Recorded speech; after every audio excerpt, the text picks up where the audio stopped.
Hello, welcome to Chapter 4 of the Nash Equilibrium in Optimizing the Constitutional Principle of Proportionality, a public model for collision between fundamental rights. The last episode we learned the boundary law process and the performance of the boundary formula and the theoretic scale of Robert Alexy. Today, you will learn the epistemic and logical limits of practical and theoretical knowledge by analyzing the contradiction of thesis 299, 2013, resolved that the Supreme Court of Mexico, in which it was established that lower-ranked judges cannot and should not judge the interpretation of Supreme Court relative to fundamental rights and human rights. We will also analyze the mathematical impossibility of Robert Alexy widening formula to optimize the fundamental rights according to the general theory of fundamental rights. So, prepare yourself for mathematical thinking, constitutional law, and legal decision analysis. Welcome to Legislative 2020. Welcome to Nash Equilibrium in Optimizing the Constitutional Principle of Proportionality, Chapter 4. The fallacy of the infallible hermeneutics of the Supreme Court of Justice of Mexico and the mathematical impossibility of the boundary formula of Robert Alexy. The origin of the theory of legal decision analysis. Perhaps some people believe that in the practice of constitutional law, Robert Alexy's general theory of fundamental rights is separated by practice, that Robert Alexy's constitutional theory cannot be applied in reality, that under its generality, anyone can invent one theory of legal principle as if they were anything: rules, regulations, legal fictions, myths, etc. Starr's criticisms do not propose one solution to the problem of optimization of the proportionality, and what, as they claim, they do not refuse Robert Alexy's contribution to the science of law through the general theory of fundamental rights. As Alexy himself recognized in the introduction of his theory, after finding the rules of formal logic at the bottom of the roof of practical discourse, inspired by the theory of his master, then explaining Alexy deviated from the path of Habermas' hermeneutical philosophy, the law as an agreement, to take the arid path of formality, semantics, and the science of law, where a theory is simply tested or not tested, and that's it. Or, as the greatest Aristotle put it 2015 years ago, I'm a friend of Plato, his master, but not friend of the truth. According to Aristotle, metaphysics, the starting point of knowledge, is the sensation and the experience that put us in contact with the reality of concrete substance. But true knowledge is the word of understanding and consists in the knowledge of substance and their causes and principles, among which is the formal cause, the sense. As we saw in the first episode of the series, the form is in the substance. It is not a subsistent entity. To be able to capture the form, we need to have previously captured the substance through sensitivity. Through the action of the sense, we capture the reality of the substance, of which, through imagination, we liberate a sensible image. That is, an image that contains the material and sensible elements of the substance. But also the formal ones. It is on this image of reality that the understanding acts, separated in it what is material from what it is formal. Aristotle explicitly rejects the innateness of knowledge and presents it to us as a result of learning, that is, by the reductional predication of the elements coming from sensation, through experience. True knowledge must be of the universal and not of singular objects. In this sense, Aristotle distinguished the simple experience of learning because until knowledge can be preached through knowledge of its form, causes, and principle, it is pure experience. For example, in basketball, anyone can score a jump shot from the logo. However, why everyone doesn't do it? According to Aristotelian philosophy, in order to score from the logo, you need to develop experience through practice and be constant until you reach the technique, art, or science. That is to say, the true knowledge of the way to do or to be. Then we can preach that we know how because we have already done it previously. So we have the technical knowledge to be able to do it, even in a clutch game.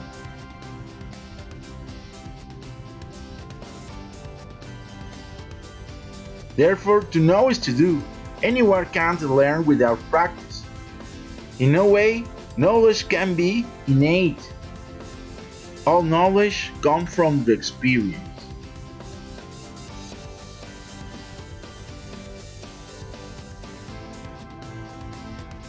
Furthermore, according to the science of law and the scientific method, theories are not hermeneutically invented by divine inspiration or by agreement of a community of sages of experts. However it moves, Galileo said. The scientific method is clear and establishes formal research protocols to pose research problems, hypotheses, theoretical framework, demonstration or proof of phenomena, conclusions, and lines of research.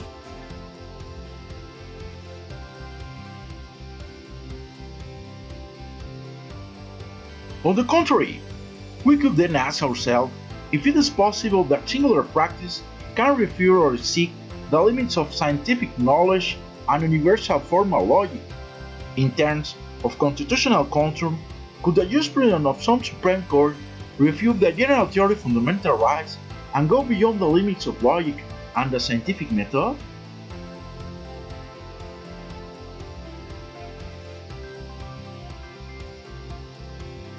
To answer this, we analyze the jurisprudence by contradiction thesis 299/2013 decided by the Supreme Court of Mexico, where it was resolved the following question.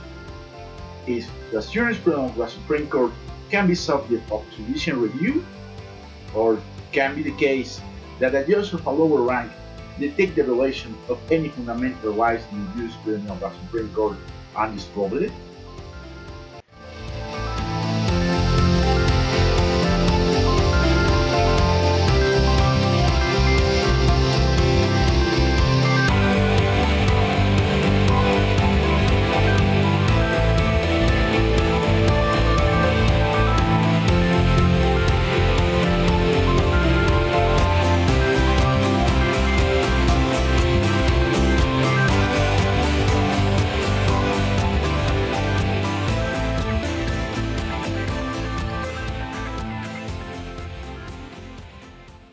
On May 9, 2013, the President Magistrate of the Collegiate Court of the 25th Circuit forwarded to the Supreme Court of Justice of Mexico an execution. In that execution, he denounced the contradiction of the thesis between his resolution and that issued by the 18th Collegiate Circuit Court. The criteria were the following. The Collegiate Court of the 25th Circuit, when deciding an interpretation of Article 103, the Federal Tax Code, which provides for the crime of alleged smuggling under the principle of presumption of innocence contained in Article 20 of Constitution of Mexico, as well as jurisprudence of the First Chamber of the Supreme Court.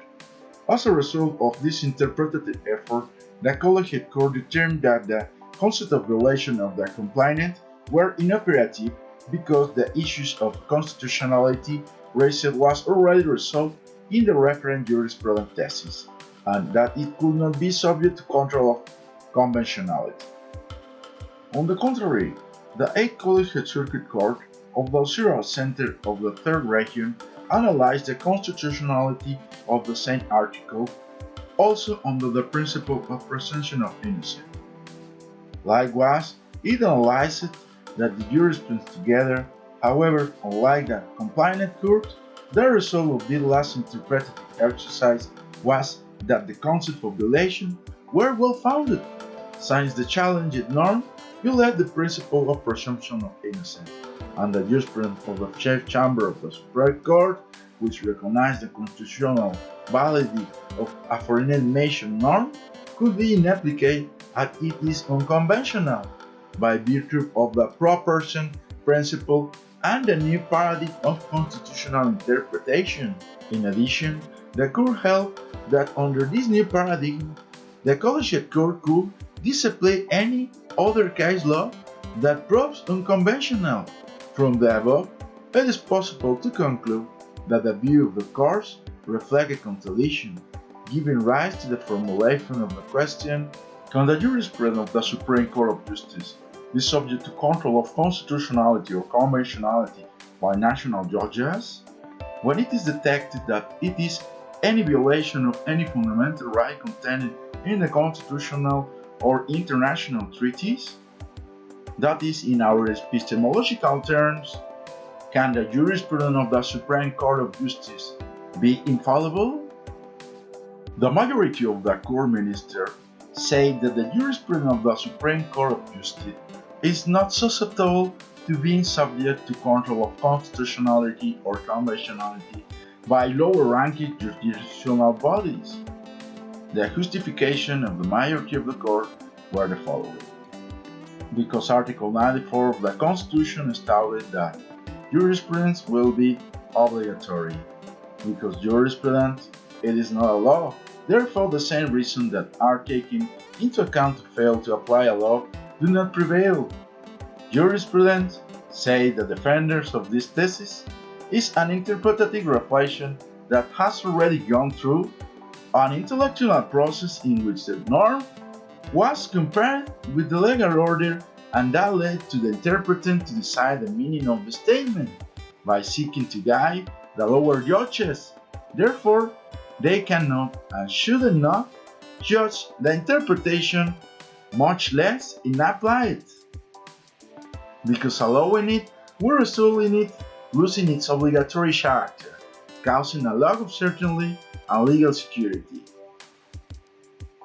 In conclusion, even based on the new model of constitutional interpretation, it is not possible to determine that the jurisprudence of the highest court of the country may be the subject of the decision of a lower grade judge that tends to not apply it as a result of the ex-conventionality control exercise job. Contrary to our proposal and the general theory fundamental rights of Robert Alexy, the collision of principle was resolved as an interpretation in accordance with the Constitution through a judicial syllogism. Therefore, we can formalize the argument of the majority of ministers to analyze its formal validity. Regardless of the material content of its premise, the above will allow us to know its logical form, to know if the conclusion follows from the premise, and determine its formal validity. To achieve the above, we will use modal logic S5. According to Aristotle, the principle of non-contradiction established that a proposition cannot be both true and false at the same time. That is, the proposition, if it is not possible not to obey, is equivalent to necessary obey, and its negation cannot both be true. Therefore, if a proposition and its negation can be logically derived from a premise, it can be concluded that the premise is false. This technique, known as indirect proof or proof by contradiction, has formed the basis for reductio ad absurdum arguments in formal fields such as logic and mathematics. As we can see, the formalized argument in S5 modal logic with explicit H, the argument of the majority of ministers that resolve the issue, is circular. It contains several references that make the argument formally invalid. Since it is a beginning the question fallacy. Beginning the question fallacy occurs when a proposition that requires proof is assumed without asserting an implicit premise that leads directly for the conclusion. In this case, the fallacy is a legal fiction. For example, Mavericks fans, when they speak, do not lie. The witness is a Maverick fan and is speaking, therefore the witness is not lying. It is a fallacy, having as a principle of proof the conclusion that is intent to distort. A lack of motivation is incurred that violate the due process and legality. Furthermore, responding a priori that is not applicable to it or that its application is impossible since it is not situated in a normative hypothesis. Inevitability reveals an argumentative circularity. Contrary to the majority, respect for the principle of consistency and coherence in relation to international law, the former minister José Ramón Cosío Díaz considered that the previous argument constitutes an authentic legal nonsense, because it implies ignoring the constitutional mandate expressed in Article 1 by means of a stratagem in which the expression whose exercise may not be restricted or suspended except in the cases and under the conditions established by the Constitution.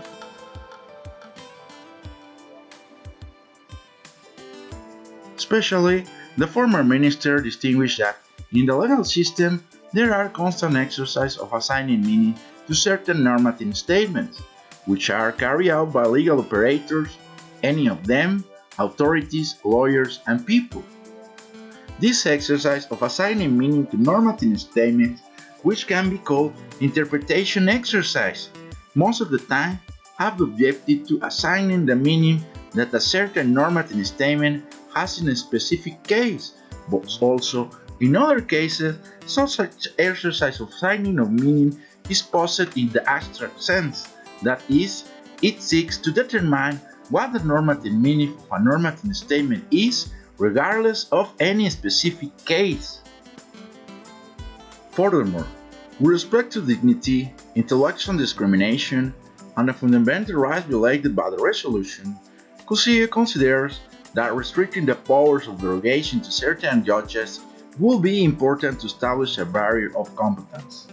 And if such a competence barrier is imposed to prevent certain bodies from being able to base their decision on consideration that takes fundamental rights into account, then such a competence barrier cannot be justified in the light of fundamental rights, since this will deny that they can be understood and accessible to anyone who is willing to offer reasonable arguments in this regard, and furthermore, it will be assumed that only certain judges have the sufficient capacity to argue about what the fundamentals was required, and that, honestly, is nothing more than assuming a omnicomprehensive and exclusive epistemic superiority, which contradicts the fundamental idea of human rights. From our epistemological point of view, induction is tentative, probably in the best way, and for the formal point of view, the deduction is completed or consistent, but not both at the same time. Therefore, not even an artificial intelligence is infallible. Only in the ideal world of the fundamental hypothetical norm is it except for contradiction, the Platonic hyper-Uranus, where the norms live as a metaphysical concept, the pure form. In that space, the equivalence of deontic logic establishes that everything that is obligatory then is obligatory that is obligatory.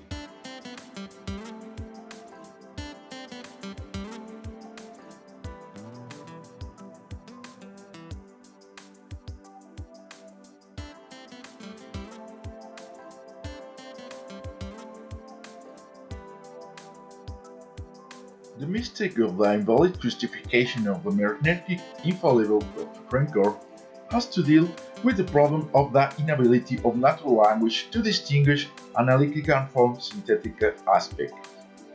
We can undoubtedly say wrongly that no singular hermeneutical experience by majority agreement can go beyond the epistemological and logical limit of knowledge. Without a doubt, all human beings can make mistakes. Science itself is humble and has limits. Without error, induction will not be probable, and therefore distinguish myths and superstition from true knowledge and phenomena, their causes, nature, and effects. From Infallible Hermeneutics thesis, there is no reasonable law. Cognitively, all knowledge of the singular expression of the I is an absolute truth. The I is an omniscient being, a non-human being, superior to all humanity, to artificial intelligence, formal logic, history, and all scientific knowledge. Conversely, the general theory of fundamental rights, hermeneutical infallibility thesis, monopolizes the production of legal knowledge, nullifying the competence of judges to be able to create new legal knowledge and protect the fundamental rights of people. In the background of this thesis, watchful against creativity, rationality, and originality of human beings who are not ministers of the Supreme Court. Therefore, copyright as if such minister from his political appointee had been removed magically from an hermeneutical infallibility that goes beyond the limits of time and space, as if all the prior knowledge of the experience to the appointment policy of minister would never have existed. Likewise, at the end of their term as minister, they lose their infallible hermeneutical power. Even more, they lose all capacity of knowledge. At this point, it should be mentioned that the democratic legitimacy of the judiciary depends on the credibility of its resolution.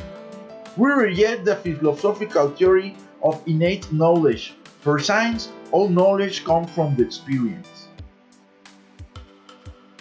We can safely affirm that in the background of the contradiction of criteria, there is a collision between fundamental and conventional principles or rights, especially a conflict between legal security against the pro-personal principle, copyright, the right to non-discrimination, legality, right to the truth, etc. However, the case was not resolved by means of proportionality test, with a technical legal evaluation of the suitability, the necessity, and the legal proportionality of the judgment that was resolved.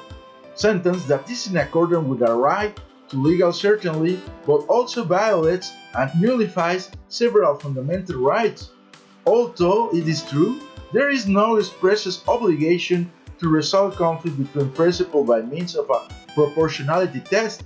There is a lack of will, desire, and interest in the study of the case to exhaust all the methods available in the time of the constitutional theory to resolve a collision of principles of the highest social relevance, controversy that from our point of view should have been resolved by means of a proportionality test instead of the method of conformity interpretation with judicial syllogism. The infallible hermeneutics is the superpower of the metaphorical Hercules judge of the only correct answer that work imposed as a defender of the constitutional state, where every mortal, as well as every person, judge, lawyer, authority, simple automatos, beings incapable of understanding what human dignity is and what the limit of fundamental rights should be, beings handicapped in order to create new and original legal knowledge.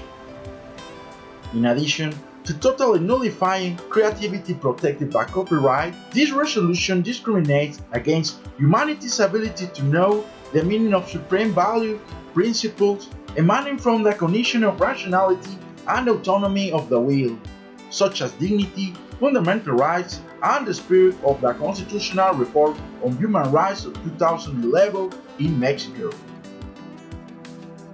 Established that lower-ranking magistrates or judges cannot or should not judge interpretation of the Supreme Court of Justice based on a political reason of hierarchy in the judicial scale is a fallacy of authority, founded on the confusion of the term norm, law, principle, proposition, and propositional function that we saw in episode 1 of our video series. Also, the former minister Jose Diaz pointed out in his apology that in any exercise of interpretation, two stages are distinguished. First, the assignment of meaning to the norm that will function as a parameter, and second, the assignment of meaning to the statement to be interpreted. And it is this meaning attributed to the statement of the human right in question that properly constitutes the norm of human right. As we have pointed out in other series of Legislature 2020, in legal interpretation, there is a hidden interpretative war between semantic theory based on methodological formality and the science of law against postmodernist hermeneutics based on the law as an reading.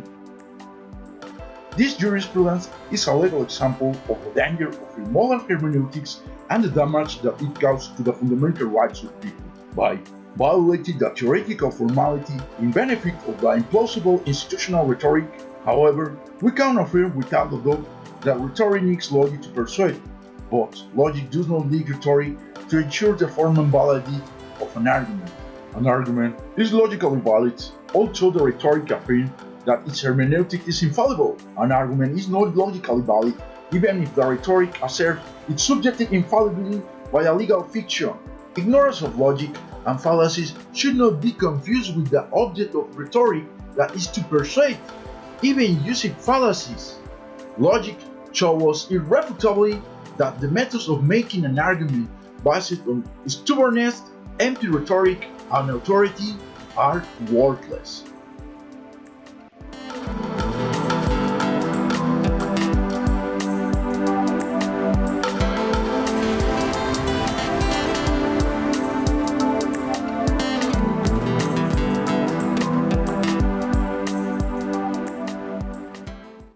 In this sense, we should not confuse rhetoric with logic, and we should not mix marketing with economics, and even less postmodernist hermeneutics with the science of law. I cannot imagine a publicist trying to estimate a future demand without knowing differential calculus and econometrics.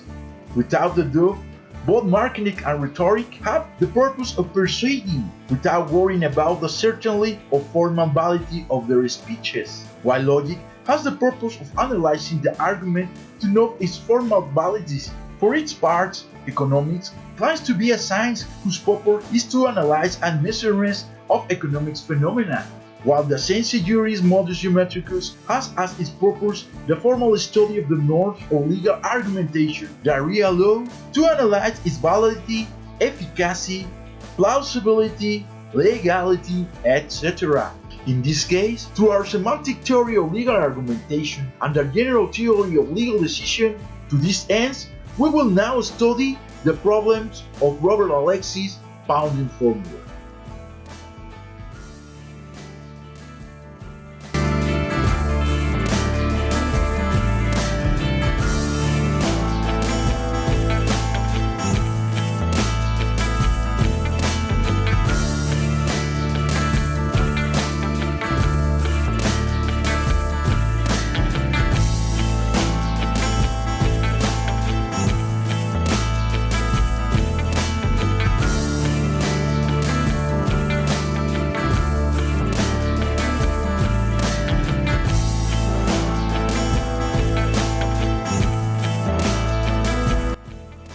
The specification and design problems show us because there is no clear specification of the weighting formula when it's required to found more than two colliding principles of fundamental rights. Other problem is because the subjective sub-principle does not appear explicitly and parametrically in the weighting formula of Robert Alexy, so it is necessary to activate it as a primitive parameter of the weighting judgment.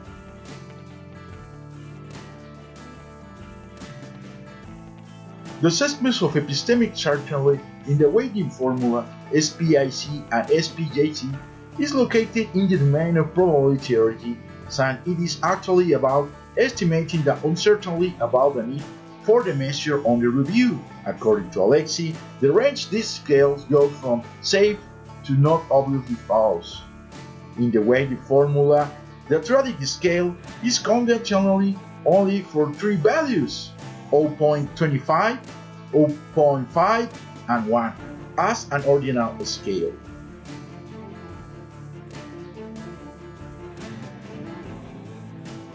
In probability theory, the probability space covers the interval between 0 and 1, that is, a random event such as the degree of certainty or its complement of uncertainty.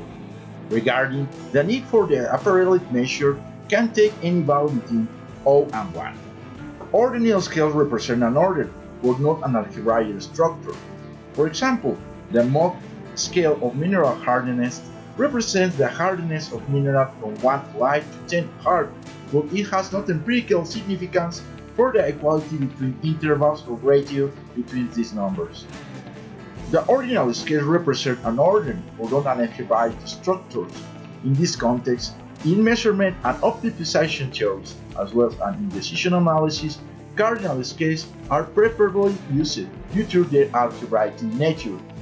The weighting of rights using the weighting formula cardinal scales makes no sense to optimize the principles of proportionality.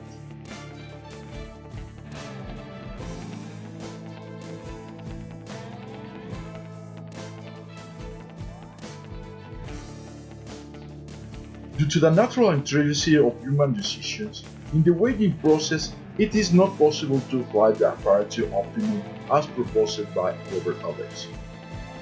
In words of Kenneth Arrow, the influence of the psychological work of S. Stevens do not help who could have found a cardinal scale for the phenomenon of comparity tones with each other, when asked in certain subjects which of two reference tones was close to a certain one. The resemblance to, or better yet, this is identified with a well-known line of thought that comes from Pareto, who justifies cardinal utility on the basis of ordinal comparison of change between two vectors of. When analyzing various methods of construction of indices on social preference relations, such as the morality rule, the method of weighting alternative, or the rule of the tertiary field, the later ones derived from Arrow's impossible theory. It was found that when the following conditions occur, there are at least 3 decision alternatives. There is a finite number of people who must express their preference. There is a decision rule F which determines which n-tuple of preference, the so-called sub-preference rule, and said rule satisfies the Pareto principles and that of independence from the relevant alternative. Then there must be a dictatorship that conditions the decision of insanity. In our case of study, that dictatorship is the triadic scale of Robert Alexy, with subject only 3 possibilities, not probabilities.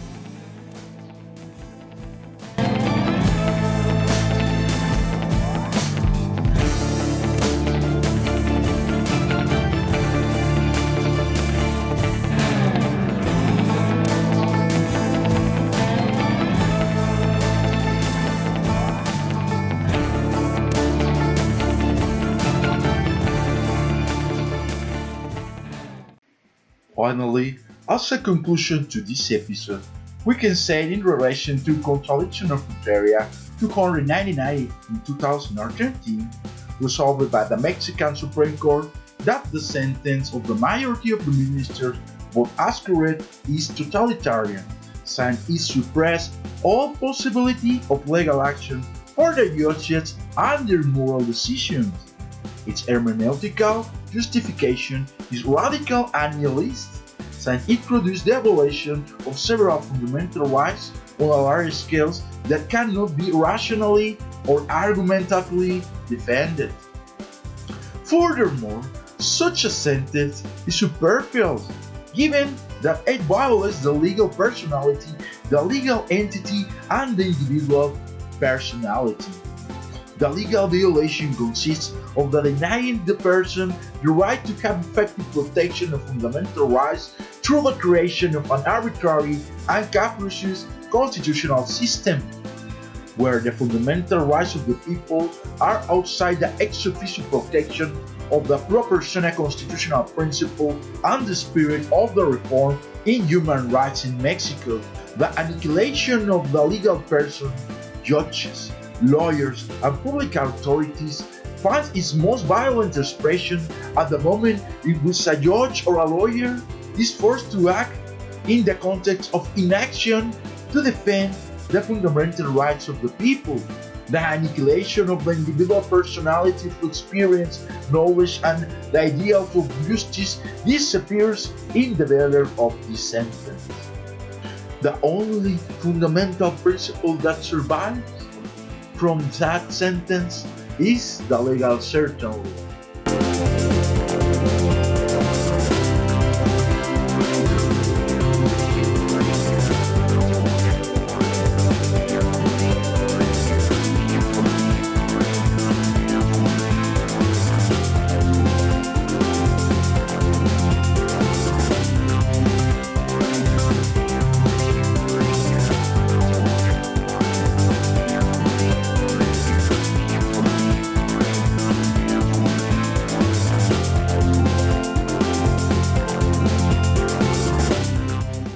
Furthermore, the Inquisition in Mexico demonstrated that when the human being is placed within an institution that governs its subjects in a capricious and authoritarian way, the best man in the world can become an automaton that unconsciously violates fundamental rights.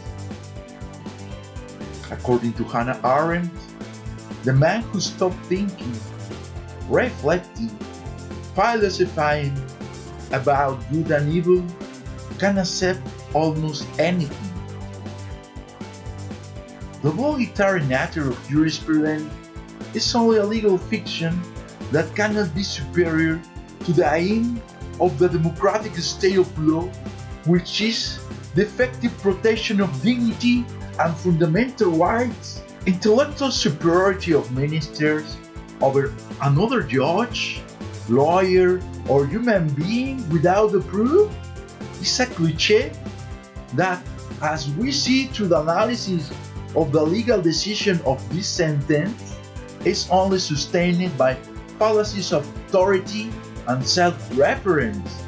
For such consideration, a joint weighting and optimization model of the principle of proportionality is necessary, which makes it essential to define with greater precision and operability the notion and scope of the term optimize, which acquires more rigorous, true and pragmatic commutations in the domain of analysis theory decision. Also, the infallible hermeneutics of the Supreme Court do not have express rules that limit it, and it can be as broad as narrow as ministers want, since there is no express obligation to resolve the collection of principles by applying the theory of fundamental rights by means of a proportionality test.